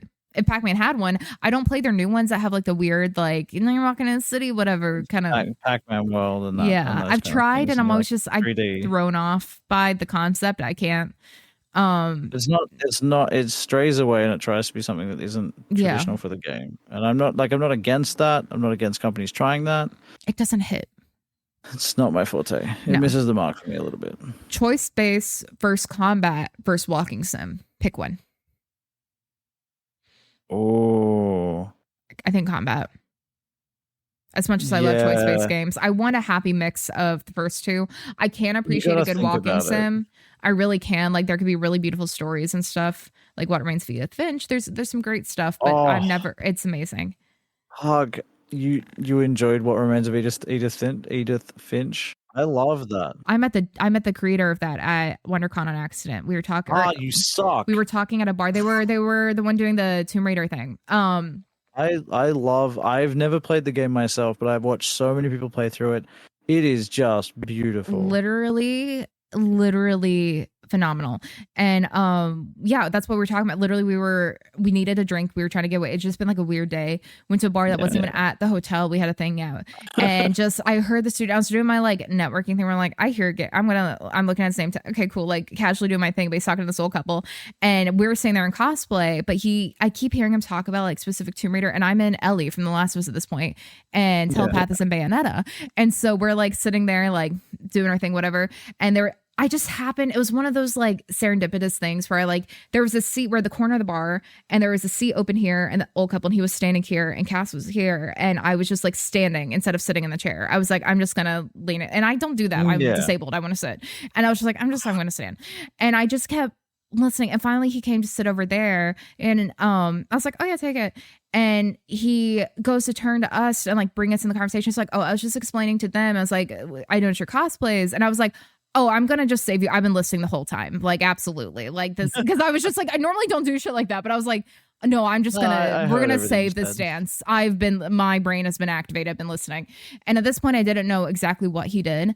And this old couple was, did not understand, but we went on a union rant, whatever, but they left, and I missed the rest of the con because we sat there for hours talking to this guy about video games, and it was just like so cool. He was so cool. Like, dude, shout out to you. Like, you were literally like, he wears a Lara Croft cosplay when he goes to places because he loves her so much, and it literally is just like him walking around in the classic tank top, shorts, the holster guns, just vibing in his beard, doing whatever. Like, it's amazing. And he just had such a love letter to this, and we talked about just different elements of games, but he created that game, and we were talking about it, and I'm like, it's just so clearly someone who loves story in games, and someone who can make something like Tomb Raider and then make something like What Remains of Edith Finch. And granted, there's teams on this stuff and whatever. When I hear people like shit on walking sims or, you know, very narrative heavy games, you haven't played the right ones. I'm like, devs love games. Like there's a disconnect thinking that people don't play the games that the people that shit on those kind of games. Look, the people that come to my mind are those who play FIFA, those who play NBA 2K23. They're just like, no, this game is the god tier thing. Listen, and then you're just like, no. I'm a little fuckboy. I grew up on Madden, on Sega and shit. Like, I really love. Same. I but love if you sports can't pull games, your but they're head not out of that just a little bit to be like, they're not the best games. They're fun. I'll play them. But Stuff 2K, like I love, like. But if that is your definition of a good game, and you won't think, you get the fuck out of here. I'm sorry. The story you get from games like Edith, like, are just. This could be a whole thing. They hit different. Yeah, they hit different, and they stay with you. This is another episode. Yeah, this is a whole thing, which leads into, I guess, best genre. Fuck. I think horror. I think horror gives you all those aspects. It doesn't matter the horror game, because there's so many different kinds of horror out there. My personal hatred for certain horror, like these particular horror ones, is puzzle-based horror. I get that. I hate that. I just think horror adds so many elements that you can't get from, like, I'm more scared of horror games than I have movies. Yeah. Like, you can have combat, you can have walking sims, you could have like Layers of Fear, fucking amazing. You can have choice based, you can have consequences. It just is immersive in a way that, like, I remember BioShock, I don't really consider horror. I don't remember if it was marketed as it, but like, first time I played it, I was freaked the fuck out by it. And it just didn't, like, I had to play Taylor Swift in the background. I was like, okay, calm down for a second. Like, what is this freaky thing? I'm like Googling, is it considered horror? It's first person shooter. I think it's biopunk and borrows concepts from survival horror, notably the Resident Evil series. So yes. Yeah. Like, horror just gives you all the aspects across a massive range. And that's the thing. You can have actually scary horror, just kind of tense, but you can have the little short indie games too that are horror. Tend to, like, some of them fucking slap. They're amazing. Shout out to a creator that I know that does like endless amounts of this. Walkerman. Ooh, does he? He does indie horror every day on Twitch. That's amazing. His YouTube is just full of it. Go check him out. I remember seeing one stream. I think he rated him one day, and he was on a specific indie horror day, but I didn't realize that was like a bit that he goes through amazing. Just endless amounts of the 20 to 30 minute at most. But that's the thing. There's some really freaky games and fun games. So some of my favorite Markiplier series stuff of like the three scary games or whatever, where you could just like.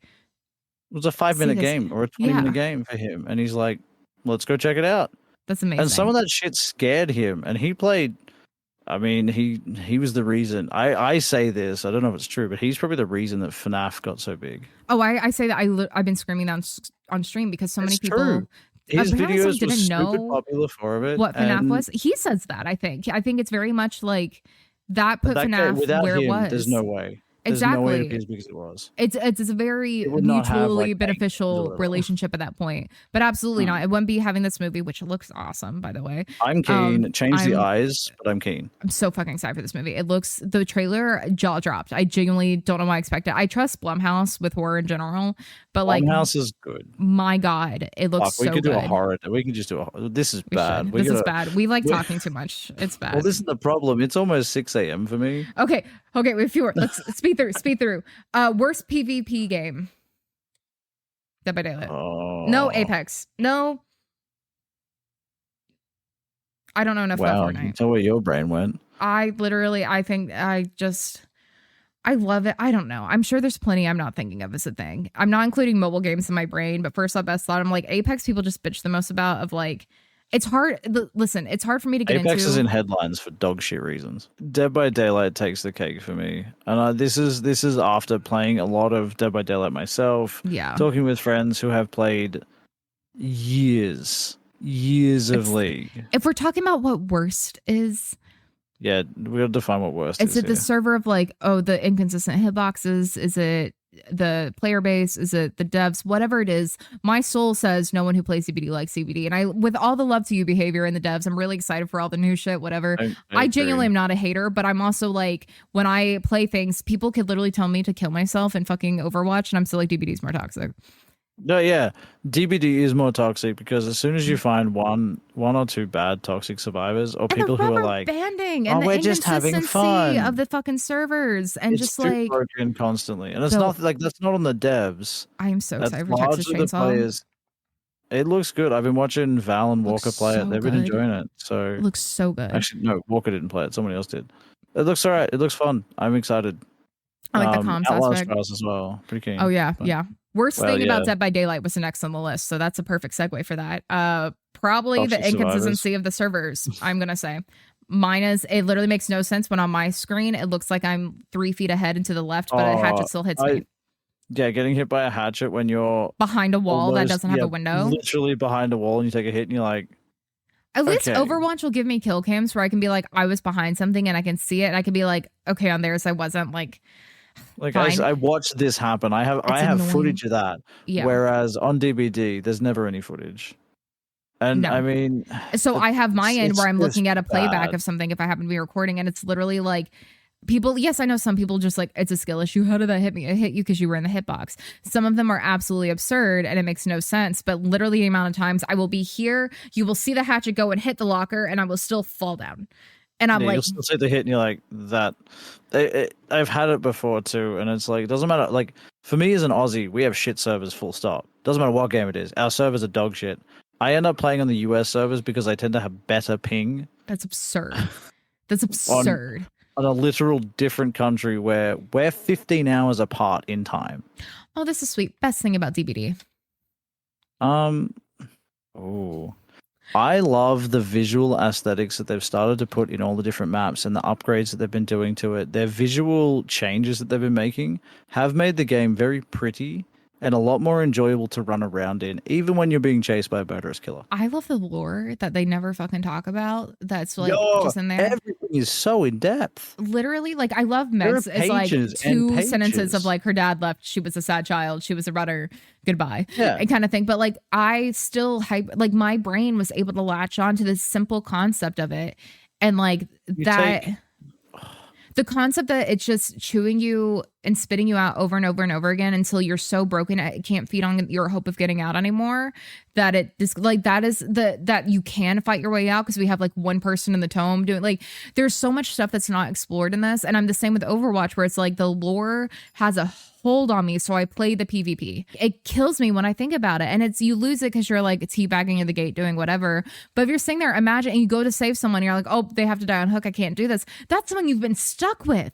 That is someone you're sitting at this campfire waiting to be pulled in, and you're literally just being like, it's designed, the whole purpose of the balance issues that they're having is the entity feeds on hope. It is literally designed to be hope to get out or the chase. That's why as a killer you're not rewarded if you just like 4K immediately, and as a survivor you're not rewarded if you just immediately get out or immediately die. Like you have to have that tug and pull, and that concept is amazing to me, and they don't explore it. But it's my favorite thing about it is that I do think that there's a really rich world around it that could lend to that. The lore has no business being as good as it is. No, it doesn't. And people go, what lore in DBD? I'm like, that's your fault for not looking at it. Like, it is there. Like, I know there's lore in there. I haven't read it all because some There's of it so is much, yeah. incredibly in depth. It's so in depth, and there's so much, and not all of it is consistent, and I get it, but like it is.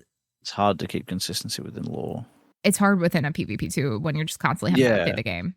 And yeah, you have to put an update out with new characters, new survivors, new you have killers. to and reinvent it, "Ugh." but keep it whatever. Yeah. Okay. MMO versus multiplayer versus single player. Actual single player. If I had to play I think one for the single rest player. of my life, single player would take the cake. Same single player. Fuck multiplayer. I hate having to rely on other people, but sometimes it has its place. Devs taking advice from fans. So like devs being tweeted out or criticized. Yay or nay. I think people should shut the fuck up. I think criticism is valid. I think it's not bad to criticize something you like. I can pick apart Borderlands.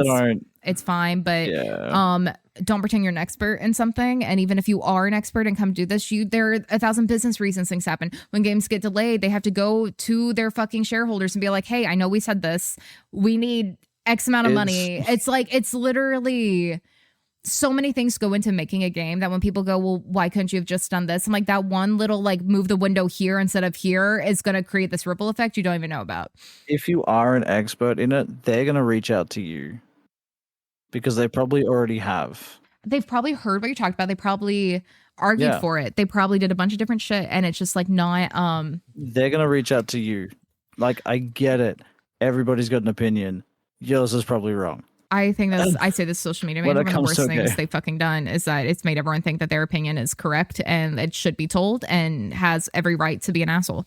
And I think most people can't give criticism in a not asshole way. And just because you want something in a game doesn't mean it's good for the health of the game. Yeah, that you got to think about the game's longevity. Oh, these will be easy. Oh, this is a good one to end on. These three. Okay, best controller. Oh, I like the 5, PS5, DualShock, DualSense. I agree in terms of feel. However, Xbox controller has my heart because I can do it one-handed. No, I hate the Xbox controller. As someone with arthritis, I fucking hate it. You can't do one-handed stuff on a controller. I agree. It's hard, but maybe if I grew up on the Xbox one, the PlayStation one just feels better in my hand. The only and issue, accessibility and it makes more sense. It's literally just because of the offset analog sticks. If you try playing this, the Switch and everything does that. I get there's logic to do that because the Switch is offset things like that. In terms of feel, the PS5 controller has like takes the cake. Absolutely, PS5 controller. Agree. Best console, PS5. PS2 second close, but PS5. PS2 has it for me. PS5, PS2 was sort of the generation breaker, I think. PS2 is the reason I still have it here, the physical. I'm not going to stream the games and not whatever, through my PS5. I want my physical PS2. No. It is amazing. No. The real winner here is the GameCube, the only console to come with a handle. Fuck the GameCube. It has a handle. It's got a handle. We want to go talk the Steam Deck. There are plenty of like innovative things. The PS5 was when I was like, I feel like I'm being irresponsible and like doing this. The handle is a great argument, but the GameCube also can get fucked. The GameCube, the beef I have with the fucking GameCube is that I would play a game. No, I would play a game on PlayStation and it would be hard, right? It would be like a story like where we used to do like clones of like A Series of Unfortunate Events and Harry Potter and like those games and story, right? I'd play it on PlayStation. I'd have this. I would go to my friend's house. I would go to Keith's house, the same Kingdom Hearts friend, and I'd be like, "Cool, this level's really hard. This is what this is." And the port to GameCube would have that level completely nerfed, where it'd be like one person walking in a hall you had to sneak past, versus PlayStation that would be literally like 3 rooms of it. And I'm like, are you fucking kidding me? Like something I never thought I'd stop by just saying the GameCube was a funny controller. I have so much fucking beef with the GameCube ports at that point. And that's where I'm like, difficulty slider. So have the same experience in every console. Don't fucking do this to me. Fuck that. Fuck that. Okay. Best exclusive. Until Dawn. Yeah. Until Dawn. I would say Last of Us, but now that's on PC. So I have to agree. Until Dawn. Yes, the storyline for God of War is fantastic. Until Dawn. And God of War's on PC now too, though. But even if we're talking about launch, Spider-Man would be close. Until Dawn. It's very up there. Until Dawn still takes it for me. Which I think is yes, we're Sims to you, Supermassive, but honestly, the impact that had on future gaming is big. Yeah. It was so unlike any other exclusive at all. Like it wasn't like you could have a game like this, whatever. Naughty Dog does amazing things. It does whatever, but it absolutely started what Supermassive is now. The cast was pitch perfect. So much about it was so innovative graphically I know we're gonna get a whole thing. I cannot wait for our Supermassive. It's gonna be a 2-hour podcast. It's gonna be so long. Podcast session. We do. We could do this for hours. We could do this for hours. But thank you for joining us on this. I hope you enjoyed our. Let's be honest, our ramblings. Ramblings for the most part. The next episode with us is going to be a lot better. I am super excited. A lot better, as in we just have a lot of. We're talking about something that both of us are pretty damn passionate about. Yeah, we already have a lot of ideas for it because me and Matt can talk forever. We could probably do like us. We could do. I reckon we could podcast over a full playthrough of like The Quarry. Well, that's basically what our stream was for that. Which we do need to do our second cosplay stream for that. To our Gore Fest. Gore Fest. Yeah. Anyway, that's Matt. You can follow him at MCMDesigns. on, I think, come hang everywhere. out. Yes, MCMDesigns everywhere, and AU sprinkled in here and there. But Google MCM Designs. I go to his Twitch. You'll have the links. He's on TikTok live a lot because he's a baller motherfucker who is doing the damn thing. A lot of grounded, a lot of spiders, but I'm forcing him to play other games. yes, Lion is making me do the things. Also, make sure you go check out Speaking Lion everywhere. Yeah, except Hey, Twitter. I will shout you out. Except What do you- fucking what do you on Twitter. Twitter? Speaking Lions, because I didn't want TTV in it, and it just literally, Speaking Lion is taken by an old dude named Clive who hasn't used it since 2009. Burn Clive. Yeah, make sure you go check out Lion. For the on old all people. this Go show the love to these people. Also, the people we mentioned during the thing. Welcome in for if you want to catch some incredible indie horror. We love our indie horror here, so make sure you go check these people out. Thank you guys. We love you. Thank We're you. chaotic. We'll see you next time. Chaotic is an understatement. It but is. yes. We honestly, someone sedate us. We both need to go the fuck to sleep. So I'm stopping this for us. Yes. Bye. Guys. Xbox control, please play through. I still have headphones on, motherfucker. Absolutely not. Absolutely not. That's ableist. I'm calling it. My arthritic hands say, fuck you, PlayStation wins. Maybe that's how this starts.